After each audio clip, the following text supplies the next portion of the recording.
โมฆะบุรุษท่านรู้ทั่วทันอย่างนี้ที่เราแสดงไว้ดีแล้วเหล่านี้แก่ผู้ใดโมฆะบุรุษวินญาณทั้งสิ้นย่อมอาศัยสิ่งที่เป็นปัจจัย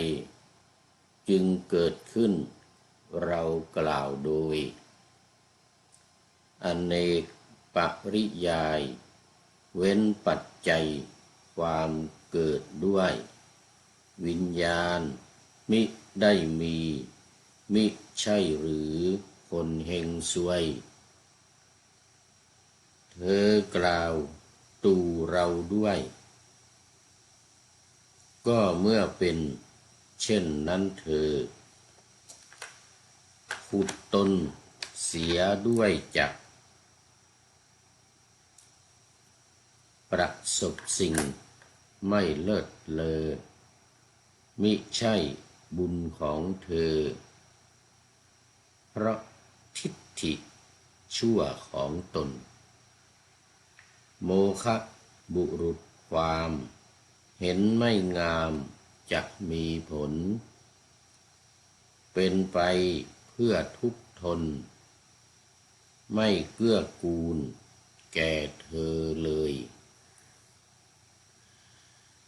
ขอถวายความนอบน้อมแด่พระรัตนตรัยมีพระพุทธเจ้าเป็นต้นขอถวายความเคารพพระมหาเถระพระเถรานุเถระเจ้าคณะพระสังฆาธิการทั่วโลกมีพระเดชพระคุณพระธรรมเสนาบดีเจ้าคณะภาค7วัดพระธาตุดอยสุเทพเป็นต้นและขออำนวยพรแด่ท่านผู้ฟังท่านผู้ชมสาธุชนพุทธบริษัททั้งหลายมีพระเดชพระคุณหลวงพ่อสุทธิสงึมรำเป็นต้นวันนี้พระเดชพระคุณหลวงพ่อสุทธิสงึมรำเข้ามาสู่รายการแต่หัวรุ่งไก่ยังไม่ทันหูโมทนาขอบคุณเป็นอย่างยิ่งรายการธรรมะหลังธรรมวัดเย็นของวัดพระธาตุดอยสุเทพออกอากาศทางสถานีวิทยุพระพุทธศาสนาแห่งชาติและจริยธรรมวัดพระธาตุดอยสุเทพมีพ่อครูวันลบนามวงพรหมเป็นผู้อำนวยการอาจารย์พระมหาประสิทธิ์ประสาธิโกเป็นหัวหน้าสถานีและอาตมาภาพพระครูปริยัติยานุศาสตร์เป็นผู้บรรยายเป็นประจำทุกวันเวลา 18:40 นาทีถึง 19:10 นาที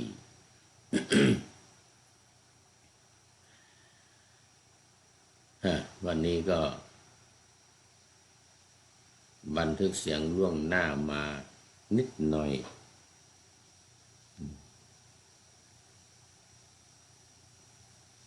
จากวัดโพธิศูนย์ปฏิบัติธรรมวัดพระธาตุดอยสุเทพอาร์กินาเมืองทานลินประเทศเอสโตเนีย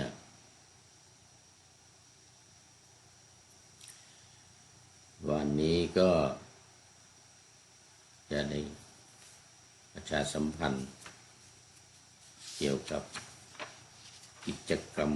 การปฏิบัติธรรมของศูนย์ปฏิบัติธรรมวัดพระธาตุดอยสุเทพอาร์กินาสักเล็กน้อยในเดือนสิงหาคมทั้งเดือนเลยตั้งแต่วันที่1ไปจนถึง31 1 2 3 ศุกร์เสาร์อาทิตย์ก็เป็นการปฏิบัติธรรมของญาติโยมในเมืองทานลินและใกล้เคียงทั้งคนไทยและคนพื้นเมืองเอสโตเนียชาวพุทธเอสโตเนียและผู้ที่ไม่นับถือศาสนาใดซึ่งมีเป็นจำนวนมากอยู่ในเมืองทานลินในประเทศเอสโตเนีย มาปฏิบัติกันตั้งแต่วันศุกร์ตอนเย็นแล้วก็กลับวันอาทิตย์ตอนเย็น6 โมงต่อไปก็วันที่4ถึงวันที่10อันนี้เป็นค่ายเยาวชนบนเกาะไอกุน่าจำนวน5 วันแต่ว่าโรงเรียนละ1 คืน 1 วัน1 คืน 2 วันแล้วก็มีโรงเรียนสุดท้ายอาจจะหลายโรงเรียน2 คืนวันที่8วันที่9คืนวันที่8คืนวันที่9ถึงวันที่10เว้นไป2 วัน11 12ไปเริ่ม13ถึง18อันนี้เป็นโยคีผู้ปฏิบัติพี่น้องชาวพุทธและอื่นๆจากประเทศฟินแลนด์โดยสามเณรศรัทธาโพธิซึ่งเป็นคนฟินแลนด์ก็นำมาปฏิบัติกัน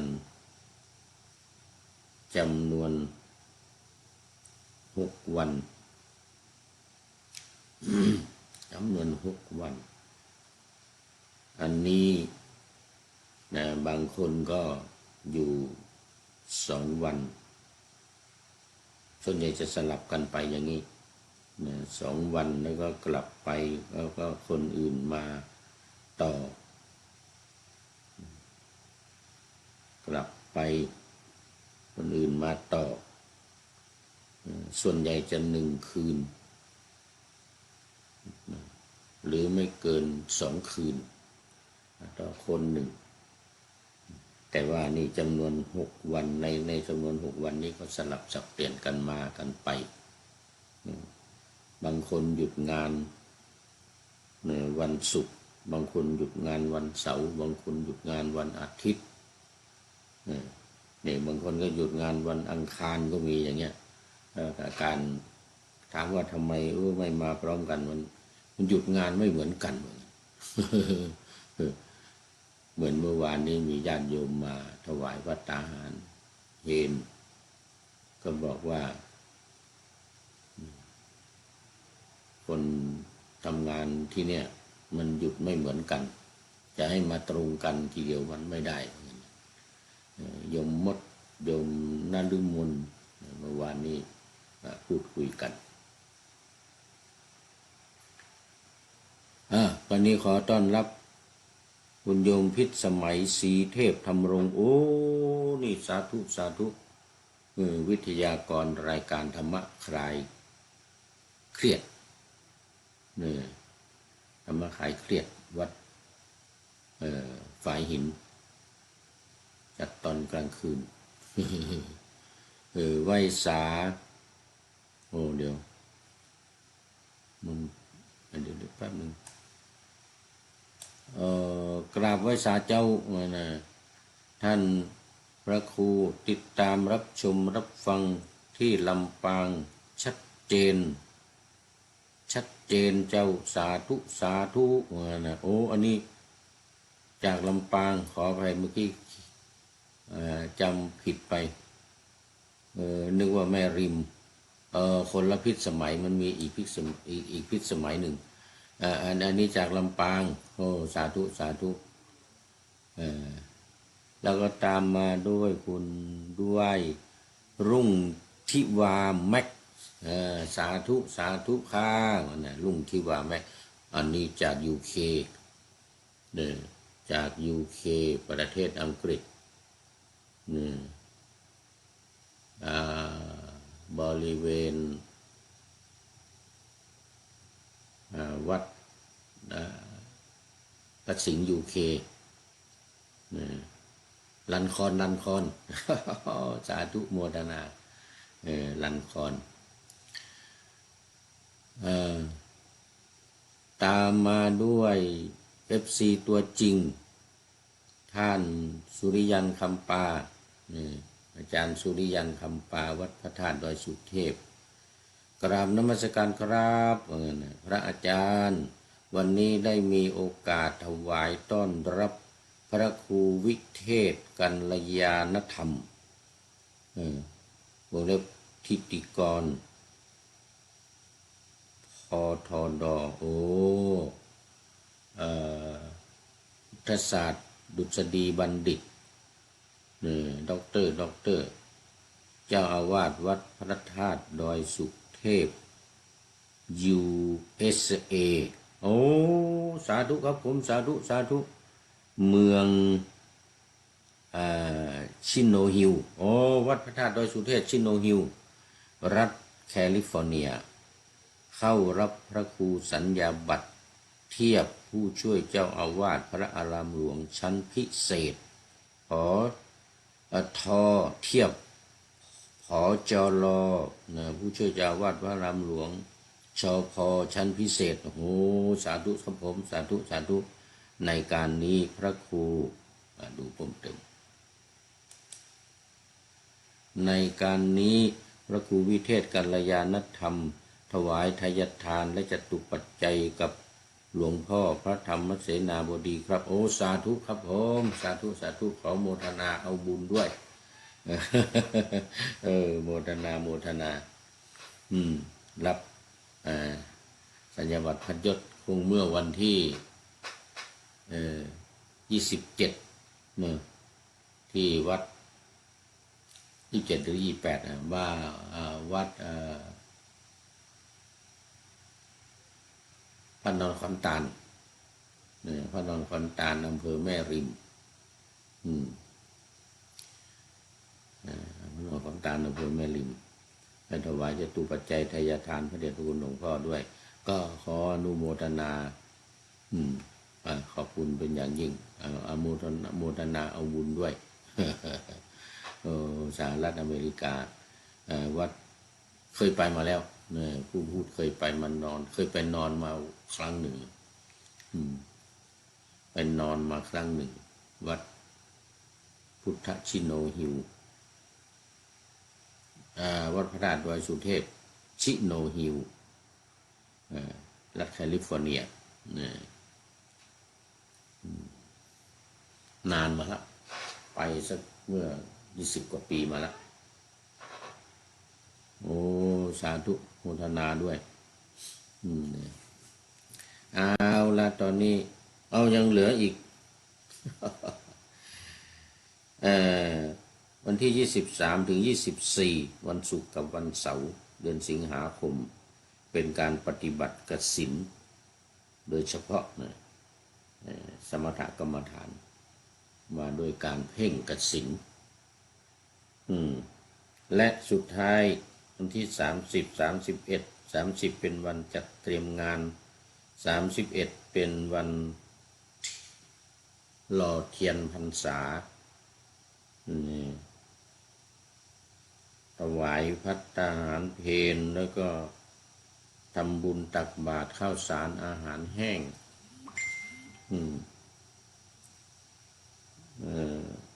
เทหล่อเทียนพรรษาแล้วก็แห่รอบวัด เสร็จแล้วก็ถวายเทียนพรรษาและกิจกรรมสุดท้ายทอดพระป่า1 ต้น ทอดพระป่า1 ต้นในวันที่31 สิงหาคมที่วัดโพธิศูนย์ปฏิบัติธรรมวัดพระธาตุวสุเทพเอสโตเนียอาร์กินาเมืองทานลินประเทศเอสโตเนียแห่งนี้ก็นี่ถือโอกาสประชาสัมพันธ์เชิญชวนญาติโยมที่อยู่ในเอสโตเนียฟินแลนด์และประเทศใกล้เคียงรวมไปถึงสวีเดน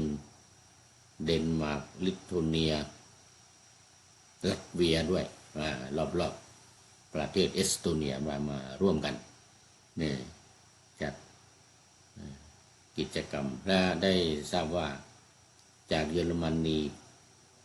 ทางดอร์ทมูลทางฮิลเชนบาร์กวัดพระธาตุวสุเทพเยอรมนี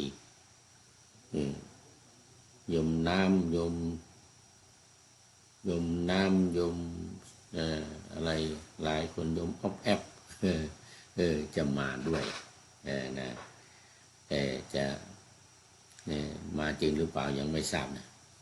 พูดคุยเขาที่พูดคุยกันเอาละโมทนา โมทนาประชาสัมพันธ์เอาละตอนนี้ก็เข้ามาสู่เนื้อหาสาระของธรรมะในรายการวันนี้ ขึ้นหัวข้อใหม่จะไม่ใช่อยู่หัวข้อเก่าก็คือหัวข้อที่ว่าวิญญาณไม่ใช่สิ่งที่ท่องเที่ยวซึ่งท่านพระสาติ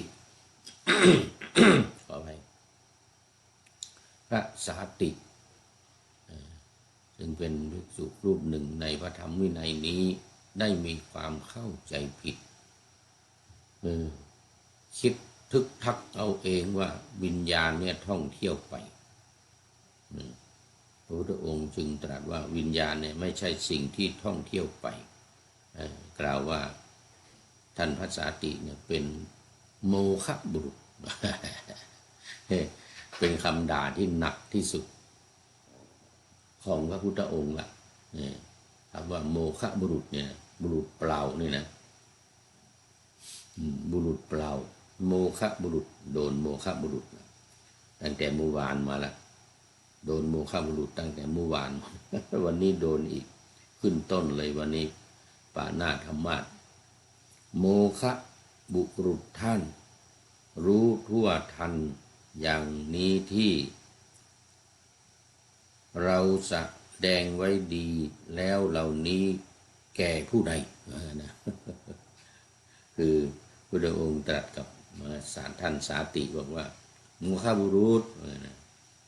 ท่านรู้ทั่วถึงธรรมที่เราแสดงไว้แล้วเนี่ยอย่างเนี้ยท่านรู้อย่างเนี้ยเราแสดงแก่ใครแก่ใครแก่ผู้ใดเราไม่เคยแสดงแบบนี้ไม่เคยว่าแบบนี้คือท่านพระสาติได้กล่าวว่า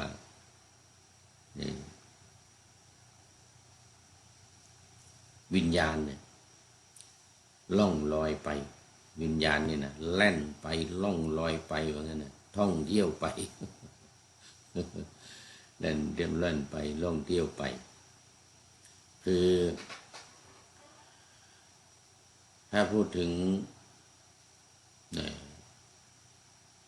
มีภาษิต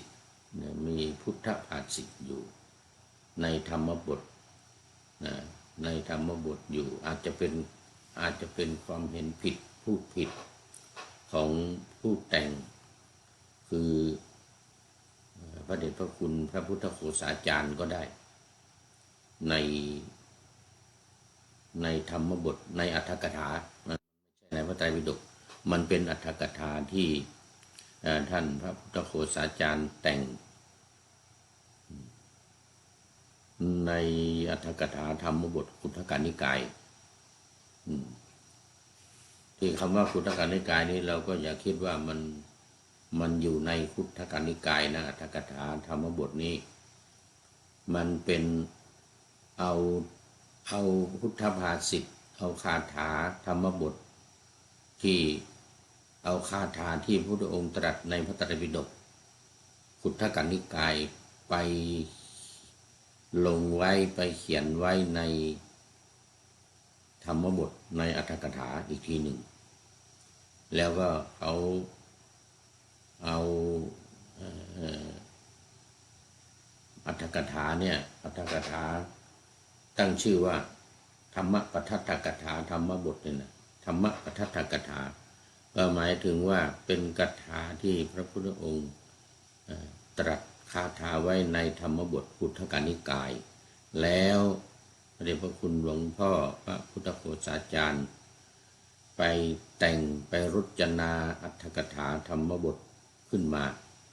ธรรมปทัฏฐกถาเนี่ยขึ้นมาโดยเอาคาถาในพระไตรปิฎกในคุตกนิกายเนี่ยไปลงไว้ประมาณ 30%เท่าที่ได้มีการวิจัยแล้วก็ได้มีการตรวจสอบเนี่ยได้มีการตรวจสอบกันมาเนี่ยประมาณ 30%อีก 70%ไม่รู้มาจากไหน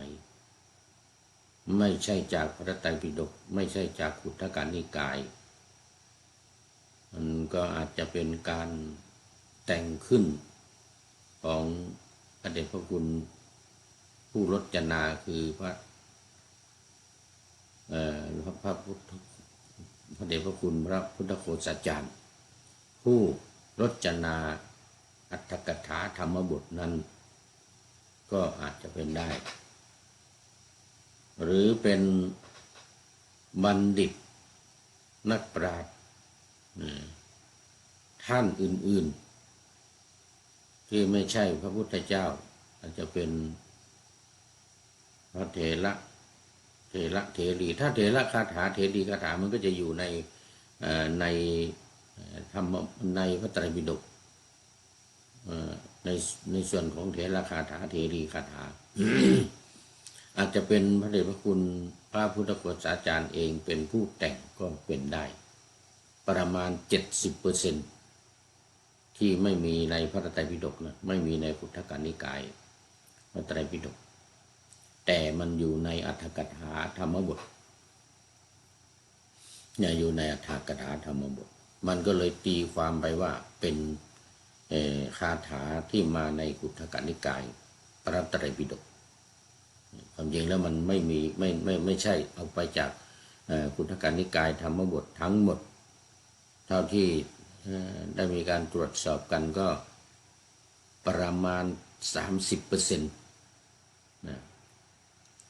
ประมาณ 30%อีก 70% นั้นไม่ใช่ไม่ใช่ในธรรมบทคือมันมีบทมันมีคาถาหนึ่งว่าจิตเนี่ยเอกัจจลังจิตตังเนี่ยนะจิตเนี่ยเที่ยวไปดวงเดียวเอกัจจลังจิตตังจิตเที่ยวไปดวงเดียวมีถ้ำคือกายเป็นที่อาศัยในบาลีลืมไปละมีถ้ำคือกายเป็นที่อาศัยเป็นสิ่งที่ควบคุมได้ยากควบคุมได้ยาก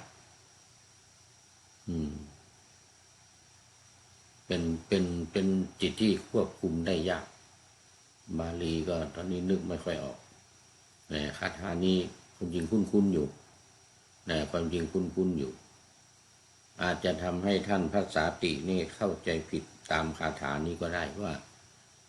จิตเนี่ยท่องเที่ยวไปวิญญาณเนี่ยวิญญาณเนี่ยท่องเที่ยวไปคือความเข้าใจผิดคิดว่าจิตวิญญาณจิตกับวิญญาณนี้เป็นอันเดียวกันของท่านพระสาติที่ว่าวิญญาณท่องเที่ยวไปวิญญาณแล่นไปจริงพุทธองค์ไม่ได้ตรัสว่าวิญญาณนี้ท่องเที่ยวไป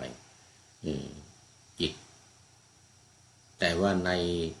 ธรรมบทในคาถาธรรมบทมีว่าเอกะจรังจิตตังเนี่ยนะเอกะจรังก็คือเที่ยวไปดวงเดียว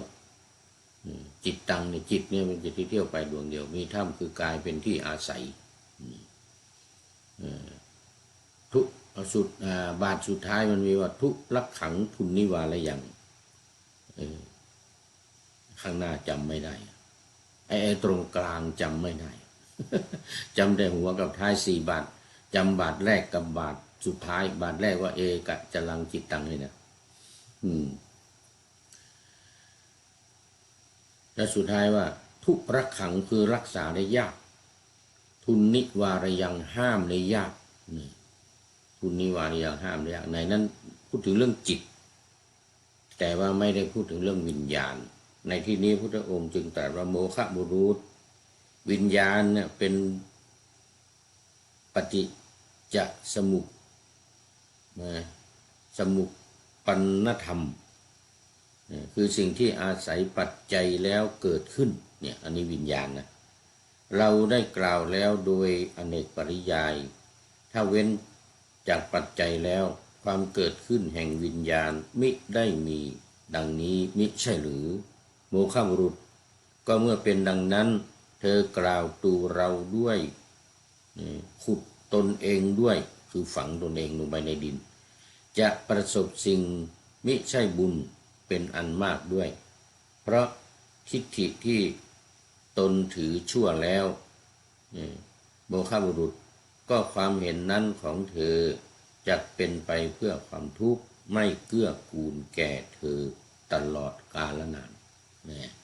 เหมือนที่ปานาธรรมาสไว้พระองค์ตรัสถามว่าที่เธอกล่าวว่าเธอรู้ทั่วถึงธรรมที่เราแสดงไว้แล้วเนี่ยเราแสดงแก่ใครแสดงไว้ที่ไหนแสดงไว้ที่ไหนแก่ใคร แสดงไว้ที่ไหนแสดงไว้แก่ใครโมฆะบุรุษท่านรู้ทั่วทันอย่างนี้ที่ทันนี่คือธรรมะนะ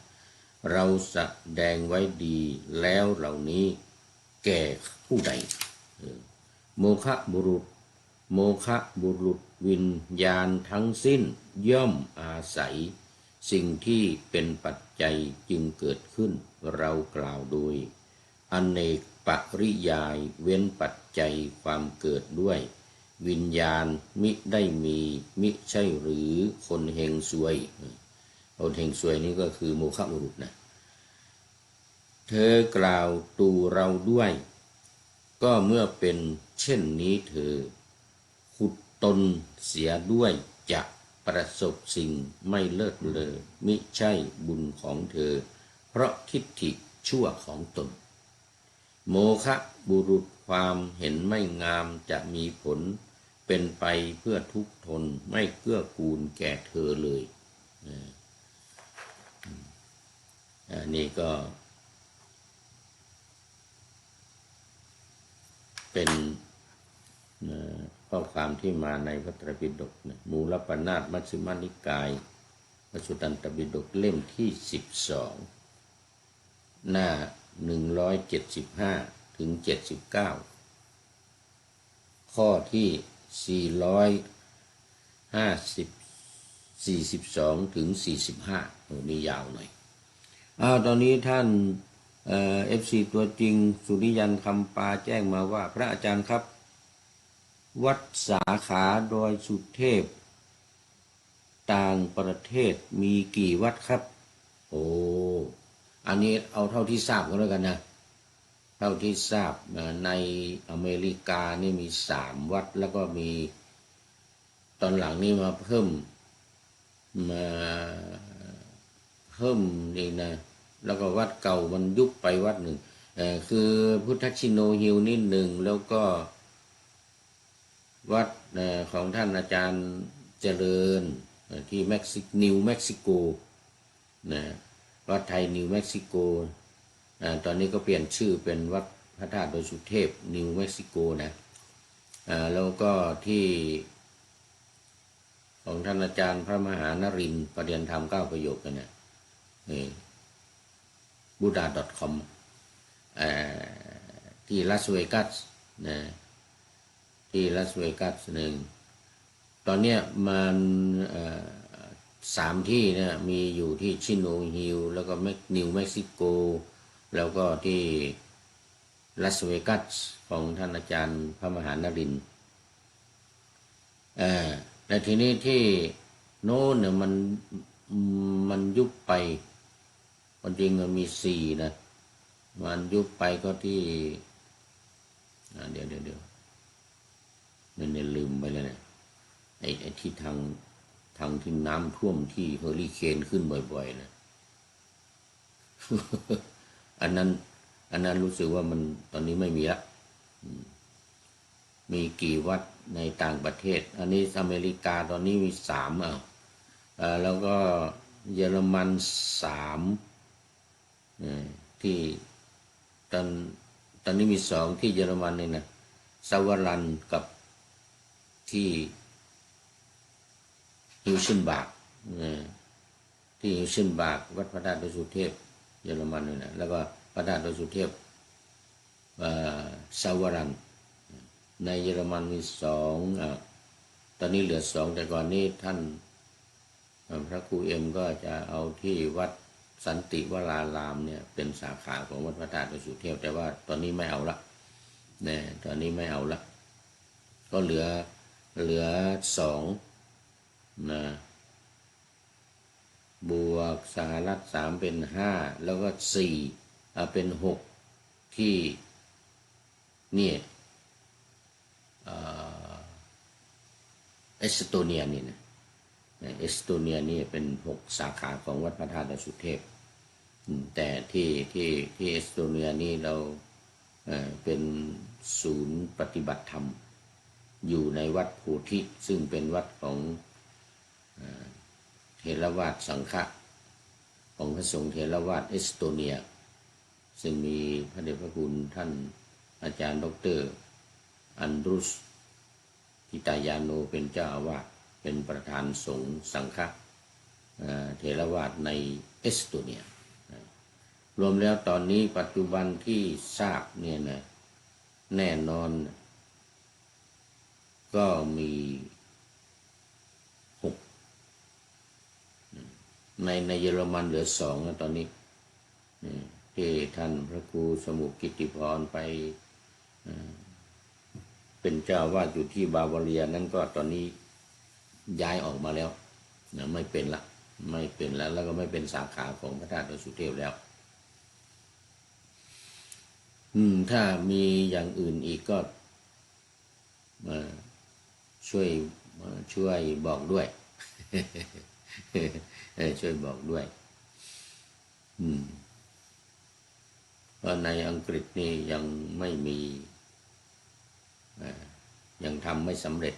ในไอร์แลนด์อีกวัดหนึ่งก็ยังไม่มียังไม่ใช่ยังไม่สำเร็จนะขอบคุณมาก ที่ถามมาเอ้าดูไปดูมาหมดเวลา หมดเวลาตอนนี้ก็เขานำรายการธรรมะหลังธรรมวัดเย็นจากท่านผู้ฟังไปก่อนแล้วก็ฟังกันใหม่อีกในวันต่อไปขอเจริญพร